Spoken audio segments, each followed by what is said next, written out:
Hi, Scott Thomas here with Stewardship Matters. I oftentimes get asked, well, are there gifts that charities might not want to accept? Well, that's important to have a policy statement from your board that says what you will accept and what you won't accept.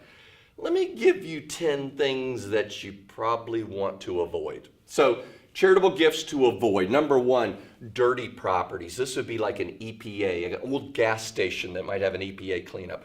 Maybe it's a nursery that had a lot of chemicals and you see the chemicals floating on that little pond. That might not be one of those things you want to accept and create that liability. Number two, tax shelters. There were a lot of oil and gas and real estate shelters pre-1986. With this, they have a negative basis. It will create a big problem. It's a problem for your donor and it's a problem for you, so you don't want to accept that. Non-qualified stock options. This actually triggers gains.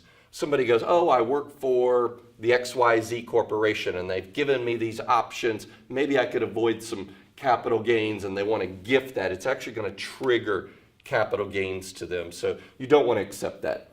Life insurance is perfectly fine, but life insurance with loans, you do not want to do that. It has unrelated business taxable income, and that can be a problem. Give me a call, we'll talk about that. Maybe we could get that cleaned up, or we could talk about some options for cleaning that up.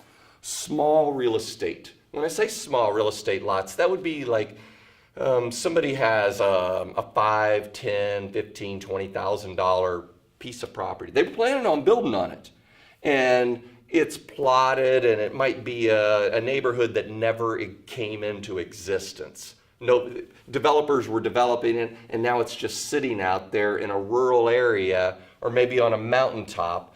Those are things that are usually more problems than you could mess with. Now, if it's a $100,000 lot, that's a different story, all right? But the small ones you want to avoid. Timeshares. These things lose money. They're not appreciated. It's not going to benefit the owner, and you still can't unwind these things. It's very, very difficult to unwind it. Anyway, so if you encounter timeshares, just pass on it. Burial plots. How are you going to sell a burial plot? It's really tough, so just avoid that. Installment notes and annuities. So an annuity actually creates a tax, and maybe the donor gets a deduction, maybe they don't. A lot of times they don't get the deduction, and it creates a problem. Same thing with installment notes. Things that eat. My friend Brian Klotz, he's big on lists, and he says, don't get things that eat. You know, you don't want an elephant. You know, you don't want a giraffe. You don't want to be getting that donated to you. You got veterinary bills and all the stuff that goes along with that.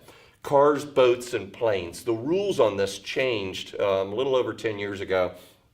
And the rules changed, and it's very, very different. It's just not advantageous, and I would avoid that. Then again, if it's a super expensive car or a collectible car that's very high end, maybe that's something to consider, but generally speaking, you want to avoid that.